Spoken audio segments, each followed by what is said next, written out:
Hello friends, आजच्या नवीन व्हिडिओमध्ये तुमचे मनापासून स्वागत करते। तर आज आपण बघा हा कटोरी ब्लाऊज आहे 38 साईजचा। तर त्याची संपूर्ण पेपर कटिंग पाहणार आहोत। त्याचबरोबर बघा या ब्लाऊजची जी बाही आहे तर ती आता जी ती ट्रेंडिंग चालू आहे बाही, पफ बाही लॉंग स्लीव्ज आहे। तर ती आपण आजच्या व्हिडिओमध्ये पेपर कटिंग पाहणार आहोत त्या बाहीची। तर व्हिडिओ तुम्ही शेवटपर्यंत पहा। तर इथं बघा ब्लाऊजची उंची आहे ती 14 इंच होती, त्याच्यात प्लस मी 1 इंच ॲड केलं, म्हणजे ब्लाऊजची उंची इथं 15 इंच घेतलेली आहे। तर तुम्ही तुमच्या आवडीनुसार इथं ब्लाऊजची उंची कमी जास्त घेऊ शकता। आता बघा इथं छाती आहे 38, तर छातीचा चौथा भाग घ्यायचा आहे, म्हणजे 38चा चौथा भाग 9.5 इंच घेतलं आहे मी, आणि प्लस त्याच्यामध्ये मार्जिन ॲड केली आहे 1.5 इंच। तर 1.5 इंच ॲड करून ती 9.5 आणि 1.5 इंच 11 इंच इथं छातीची घडी झालेली आहे। त्याचबरोबर बघा शोल्डर घेतलं 5.5 इंच, मुंडा 6 इंच, गळारुंदी 2.5 इंच, आणि बाही लांबी आहे ती बघा 10 इंच होती, तर प्लस मी त्याच्यात मार्जिन ॲड केलं आहे 1 इंच। तर या पद्धतीने इथं सर्व मेजरमेंट मी घेतलेलं आहे। तर आपण आता कटिंगला सुरुवात करूया। तर इथं बघा मी एक पेपर घेतलेला आहे आणि त्याची बंद बाजू आहे ती माझ्या साईडने ठेवलेली आहे। तर बघू शकता इथं ओपन साईड आहे ती वरच्या साईडला आहे। आता बंद बाजूकडून आपल्याला ब्लाऊजची उंची टाकायची असते। तर इथं बघा 14 प्लस 1 इंच, म्हणजे इथं 15 इंच मी इथं ब्लाऊजची उंची घेतलेली आहे। आता इथं 5.5 इंच शोल्डरचं माप टाकलं, ते सुद्धा व्यवस्थित चेक करायचं आहे। आता सरळ अशी इथं लाईन आखून घेऊया आपण शोल्डरची। आता इथं बघा जे शोल्डर मोजलेलं आहे आपण 5.5 इंच, तिथून खालच्या साईडला आपल्याला मुंड्याचं माप टाकायचं आहे।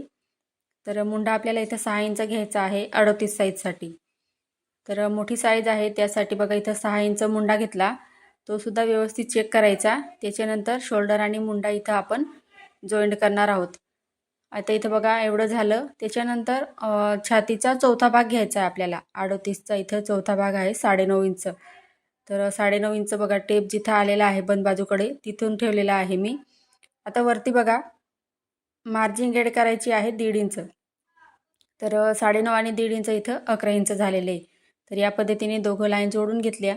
आता बघा दोघं आपण जर मोजलं तरी 11 इंच आलं, तर खाली सुद्धा आपल्याला कमरेच्या साईडला 11 इंच घ्यायचं आहे, कारण पाठीमागे आपण टक्स घेतो त्यासाठी। तर आता दोघं पॉईंट या पद्धतीने जोडायचे आहे।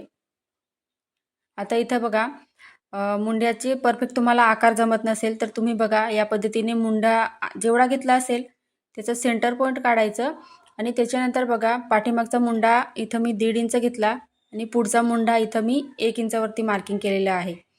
आता या पद्धतीने एक लाईन आखून घेतली। आता इथं बघा मुंड्याचे आकार कसे द्यायचे, तर मुंडा आपण इथं सेंटर काढलेला मुंड्याचा, तिथून आपल्याला जिथपर्यंत आपण छातीचा चौथा भाग घेतलेला आहे तिथपर्यंतच आपल्याला हा आकार द्यायचा आहे। आणि इथे तुम्ही पाहू शकता मी पाठीमागचा जो मुंडा आहे तो जिथं 1.5 इंचची मार्जिन घेतलेली होती, म्हणजे मार्किंग केलं होतं आपण, त्याच्या खाली घेतलेला आहे। आता तुमचं जर मुंड्यामध्ये इथं चुन्या येत असतील किंवा तो इथे छातीमध्ये ब्लाऊज टाईट होत असेल, तर तुम्ही बघा जिथं आपण फिटिंगच्या साईडला अर्धा इंच खाली डाऊन करायचं।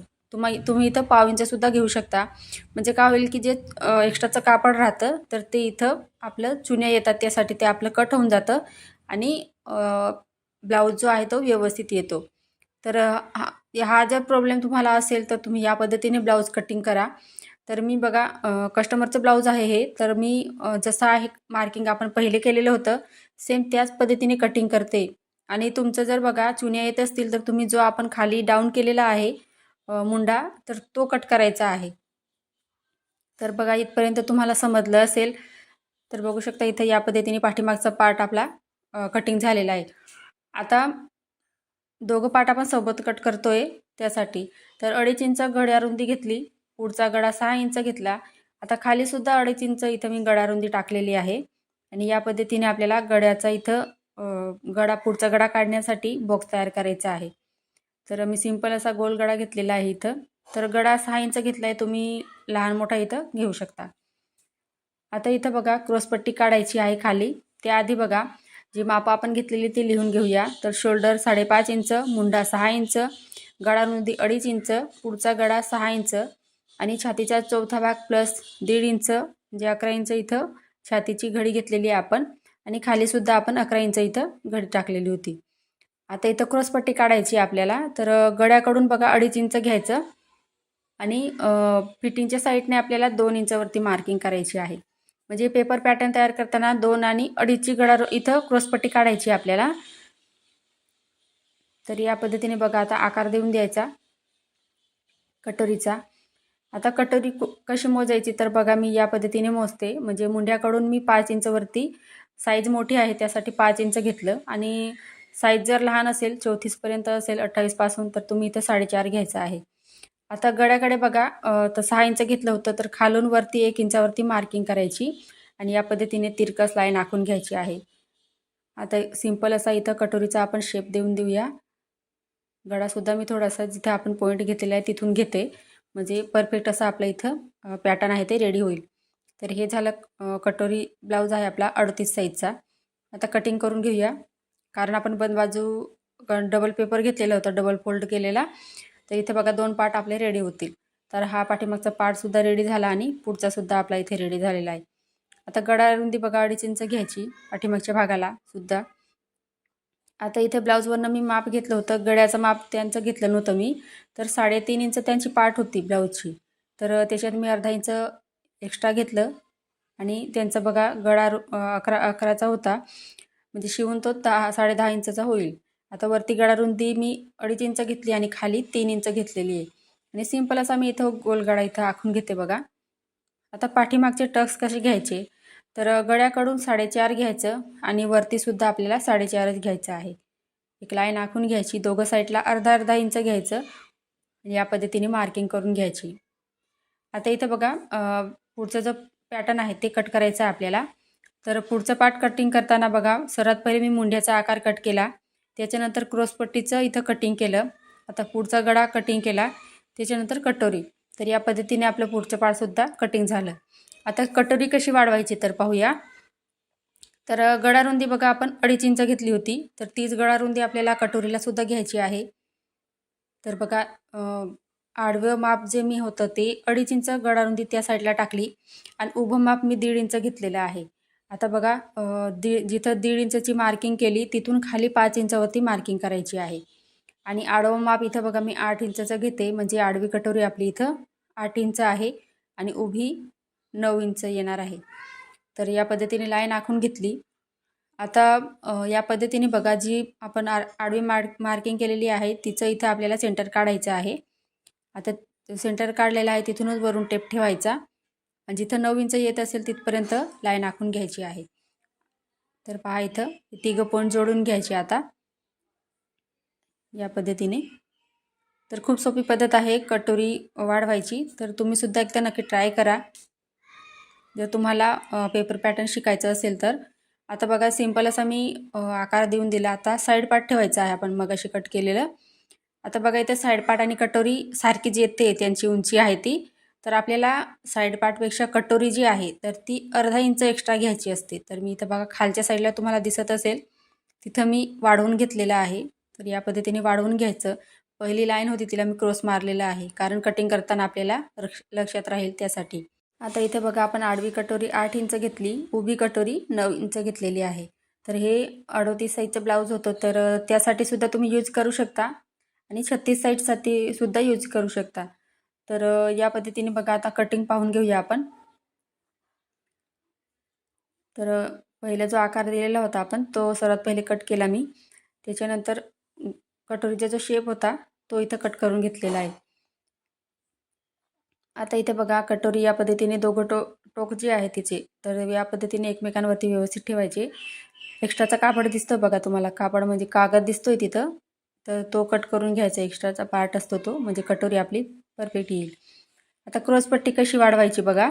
तर 3.5 इंच एका साईडला घेतलं मी आणि छातीची घडी आपण 11 इंच घेतली होती. तर क्रॉसपट्टी काढताना अर्धा इंच जास्त घ्यायचे, म्हणजे जोडताना कमी पडू नये यासाठी. आता क्रॉसपट्टीसुद्धा बघा 11.5 घेतली. आता एका साईडला 3.5 इंच आणि दुसऱ्या साईडला 3 इंच घ्यायचं आहे. तर खूप सोपी पद्धत आहे क्रॉसपट्टी काढायची. तर सर्व साईडची क्रॉसपट्टी तुम्ही याच पद्धतीने काढायची आहे, म्हणजे पेपर पॅटर्न तयार करताना किंवा तुम्ही डायरेक्ट कापडावरती काढणार तरी चालेल. आता इथं बाहीची कटिंग करायला बघा मी दुसरा पेपर घेतलेला आहे.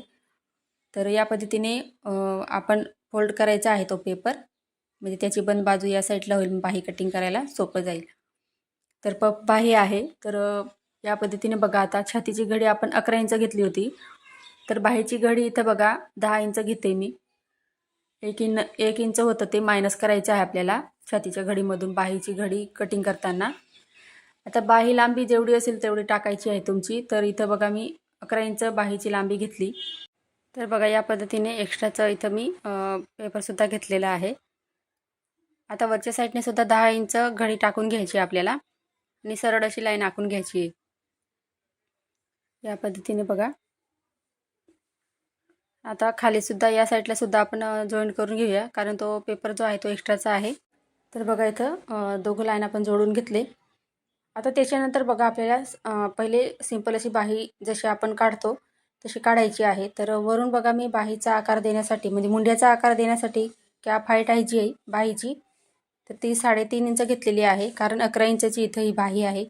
आता आतल्या साईडला बघा, जिथं 3.5 मोजलं तिथून आतल्या साईडला 2 इंच घ्यायचं. तर ते सर्व साईजसाठी आहे. आता 2 इंच घेतलं आणि या पद्धतीने बंद बाजूपर्यंत आपल्याला तिरकस अशी लाईन आखायची आहे. आता 3 पॉईंट घ्यायचे आपल्याला 2-2 इंचाचे. तर लहान साईज असेल तर 1.5 इंच घ्यायचं. आता पहिला पॉईंट आहे त्याला खाली अर्धा इंच घ्यायचं आणि दुसरा जो आहे, म्हणजे दुसरा आणि तिसरा जो आहे ते पुढचे 2 आहेत त्यांना वरच्या साईडने अर्धा इंच घ्यायचं आहे. आता सिंपल असा आपल्याला बाहीचा आकार द्यायचा आहे. तर बाही कटिंग करताना बघा, काखेमध्ये फुगा जर येत असेल तर तुम्ही या पद्धतीने सिंपल अशी बाही काढू शकता. तर बघू शकता या पद्धतीने सिंपल अशी बाही मी काढलेली इथं. आता इथं बघा आपल्याला पफ बाही काढायची आहे. तर एक्स्ट्राचं कापड इथं बघा पाहिजे आपल्याजवळ. तर जेवढं इथं पेपर होता, म्हणजे 3 इंच एवढं पफ मी इथं घेणार आहे. तर त्यांना छोटा पफ पाहिजे होता, त्यासाठी मी इथं 3 इंच घेतलं आहे. तर तुम्ही इथं 3.5, 3 म्हणजे 4, 4.5, 5पर्यंत तुम्ही इथं वाढवू शकता. आता इथं बघा घडी जेवढी घेतली होती त्याचं मी इथं जी लाईन आखली होती त्याचं मी सेंटर पॉईंट काढला आणि बॉक्स तयार केला होता. तर तिथून बघा तिरकस असं पॉईंट घेतला 1.5 इंच. आता आपल्याला आकार द्यायचा आहे बाहीचा. तर बघा जसं तुम्हाला व्यवस्थित देता येत असेल शेप बाहीचा.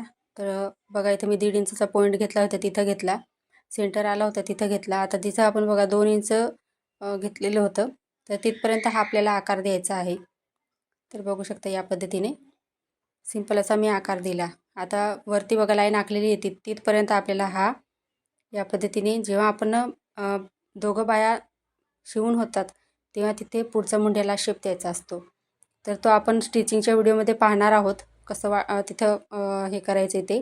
तर त्याआधी बघा जो मेन आपण इथं आकार दिलेला आहे बघा, मी दाखवते तो.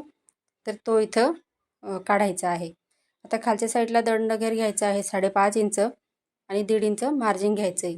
आता बघा खाली दोघं पॉईंट आहेत, या पद्धतीने आपण लाईन आखून घेऊया. तर एका त्याची कमेंट आलेली होती की पफ बाही आहे त्याची पेपर कटिंग दाखवा असं. तर मी त्यांच्यासाठी हाचा व्हिडिओ तयार केलेला आहे. तर इथं बघा आपण बाही लांबी 11 इंच घेतलेली आहे. तुम्ही तुमच्या आवडीनुसार लहान मोठी इथं बाही घेऊ शकता. खालच्या साईडला दंडघेर घेतलेला आहे. आता वरती पफसाठी बघा इथं मी 3 इंच घेतलं होतं. तर तुम्ही इथं पफ जर तुम्हाला जास्त हवा असेल तर तुम्ही 3, 3.5, 4, 5 जसं वाटत असेल तर तसं तुम्ही घेऊ शकता. आता वरचा जो आकार आहे तो इथे सर्वात पहिले कट करायचा बाही कटिंग करताना आणि फिटिंगच्या साईडने सुद्धा आपल्याला ती पट्टी आहे ती कट करून घ्यायची आहे. आता बघा या पद्धतीने आपली बाही ओपन केली तर या पद्धतीने दिसेल. त्याच्यानंतर बघा जी लाईन आखलेली दिसते तुम्हाला बघा, तिथपर्यंत सेंटर पॉईंट काढायचा आहे आपल्याला, म्हणजे आपल्या लक्षात राहील तिथून आपल्याला पफ घ्यायचा आहे त्यासाठी. तर फ्रेंड्स, तुम्हाला आजचा व्हिडिओ आवडला असेल तर लाईक करा, चॅनलला सबस्क्राईब करा. पुढचा व्हिडिओ कोणत्या टॉपिकवर पाहायचा आहे ते सुद्धा कळवा. धन्यवाद.